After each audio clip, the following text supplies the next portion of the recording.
लेकिन जैसे जैसे बच्चे उसके यहाँ जुड़ते गए वैसे वैसे बच्चे को उसका डिमांड बढ़ता गया। किसी से 1000 से 2000 मतलब ये 6000 तक की ये जो है सर्टिफिकेट का पैसा लिया।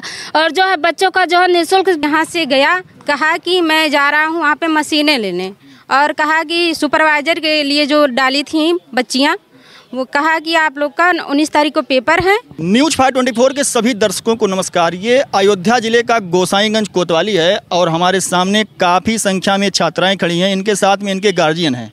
इन लोगों का कहना है कि इनसे कौशल विकास के नाम पर लाखों रुपए की वसूली कर दी गई है और जो आरोपी है, आरोपी फरार है। ये लोग इसके पहले जिला अम्बेडकर नगर के इब्राहिमपुर थाने में गई, वहाँ पर कार्रवाई नहीं हुआ। उनसे कहा गया आप लोग गोसाईगंज जाइए। अब ये लोग गोसाईगंज आ गई। तो हम इन लोगों से जानते हैं पूरा मामला क्या है और अभी ये थाने गई कि नहीं गई और इन लोगों की मांग क्या है, हम इनसे जानते हैं। तो सबसे पहले आप नाम बताइए अपना। मेरा नाम अमिता त्रिपाठी है। तो आप बताइए पूरा मामला क्या है, आपसे कितना रुपये लिया गया और कब कब लिया गया? मामला ये है कि मतलब कुछ लोग आए, वो लोग कहे मतलब ग्रामीण कौशल विकास प्रधानमंत्री योजना के तहत आप अगर कौन लोग आए और कहाँ पे आए इसको बताइए पहले। मेरे घर पे आए थे। आपका घर कहाँ है? महबूबगंज। और मनीष त्रिपाठी नाम था। वो बोले हम सुल्तानपुर के रहने वाले हैं, लेकिन शायद बंदनपुर में किराए पे रह रहे थे। फिर उन्होंने कहा कि आप बच्चों को कोचिंग दीजिए, बदले में आपको पैसा मिलेगा। जैसे कि 12 बच्चों पर हर महीने आपको 6000 मिलेगा और 24 बच्चे पर 12000 मिलेगा। तो आपसे कितना रुपये लिया गया? हर एक बच्चे से 125 रुपया लिया गया पूरा, और हमसे 125 पूरा 3100 रुपया लेके चले गए। था किसी बच्चे से 500 रुपया लेता था, लेकिन जैसे जैसे बच्चे उसके यहाँ जुड़ते गए वैसे वैसे बच्चे को उसका डिमांड बढ़ता गया। किसी से 1000 से 2000 मतलब ये 6000 तक की ये जो है सर्टिफिकेट का पैसा लिया। और जो है बच्चों का जो है निःशुल्क प्रशिक्षण करने के लिए ये जो है लोगों को जो है इसमें जो है लेकर आता था कि इनका एडमिशन होगा। आप लोगों को मानदेय के अनुसार जो है कि जैसे जो सुपरवाइजर में है उनको जो है 15000 रुपये देने का वादा किया था, और जो प्रशिक्षक है उनको सिलाई। और तो आप ये बताइए कि इसका मेन जो है आरोपी कौन है? इसका मेन मनीष त्रिपाठी है। मनीष त्रिपाठी कहाँ के हैं? ये तो जौनपुर बताता था। चलिए ठीक है, चाहे जहाँ के हों। वो लोग आपसे कहाँ पे मिले?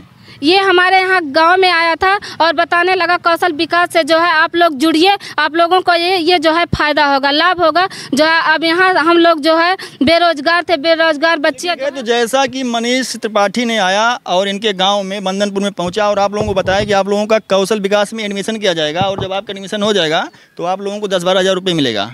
तो आप लोगों से उसने शुरुआती दौर में कितना रुपए लिया? वो सर्टिफिकेट का 2000 रुपया पहले डिमांड किया। जब बच्चे बढ़ने गए उसी सर्टिफिकेट का वो 3 से 6000 रुपया लेता था।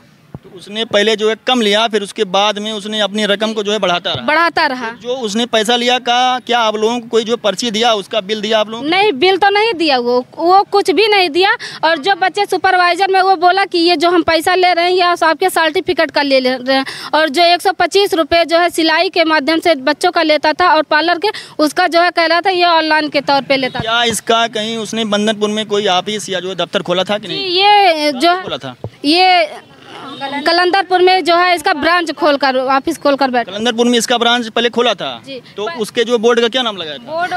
बोर्ड कुछ नहीं था वहाँ। अच्छा, केवल बस वैसे एक रूम में खोल लिया जी, एक रूम में प्रशिक्षण करवाता रहा वो। तो जैसे आप लोग जानकार हैं, पढ़ी लिखी हैं, आप लोगों को क्या इसका जो आभास नहीं हुआ कि ना कोई बोर्ड है ना कोई कॉलेज है? वो कौशल विकास प्रधानमंत्री कौशल विकास योजना के तहत वो एक बैनर लगा के वो अपना काम करता रहा। अच्छा, वहाँ पे उसने जो एक बैनर लगाया था, जैसे कि आप इसको पास से दिखा दीजिएगा। यही उसके जो है पैसे के एवज में यही सर्टिफिकेट दे रहा है। अब सर्टिफिकेट या ये जो है फर्जी है कि असली है ये तो जांच के बाद ही पता चलेगा। इस पर बाकायदा जो हमें दिख रहा है, इस पर जो बारकोड लगाया गया, ये बारकोड इसका जो फर्जी लगाया गया है, इसका बारकोड फर्जी है और ये प्रमाण पत्र भी फर्जी है। तो ये आप लोगों को कब महसूस हुआ कि आप लोग जो ठगी का शिकार हो गई हैं? ये सर जब वो कहता था 17 मार्च को आप लोगों को ये लगा कि आप लोग जो है ठगी का शिकार हो गई हैं। तो फिर आप लोगों ने उसको खोजा कि नहीं कभी? हम लोगों ने तब से अपनी खोज जारी रखा। 17 मार्च से? तो क्या वो वहाँ पर अपने ऑफिस में कभी आता था कि नहीं आता था? जी नहीं, 17 मार्च से वो उनका फोन स्विच ऑफ आ रहा था, वो तब से आया ही नहीं। मोबाइल उसका स्विच ऑफ है। तो फिर आज आप लोग गई थी था, लेकिन व्हाट्सएप चल रहा था उसका, व्हाट्सएप पे बातें हो रही थी उसकी। व्हाट्सएप से वो आप लोगों से चैटिंग जो करता था? चैटिंग होता था। चलिए ठीक है, वो आप ये बताइए वो बंदनपुर ऑफिस में कब से नहीं आ रहा है? वो यहाँ से 14 मार्च को यहाँ से गया। 14 मार्च गया, फिर वो यहाँ पर बंदनपुर ऑफिस नहीं है? पूरी सुनिए फिर उसके बाद आप बोलिए।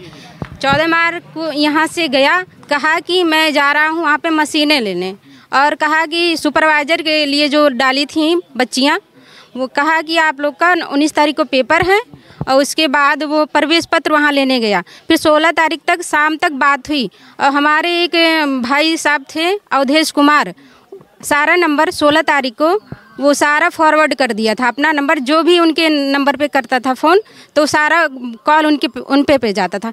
कॉल उसने जो है कॉल फॉरवर्ड निकला दिया था। हाँ, फॉरवर्ड 17 मार्च सुबह 7 बजे कॉल आया। एक कोई था बाराबंकी से, कह रहा था लाल जी करके था यादव, कि मैं दरोगा बोल रहा हूँ बाराबंकी से, वहाँ पर इनका एक्सीडेंट हो गया है, ऑन द स्पॉट इनकी डेथ हो गई है। हाँ।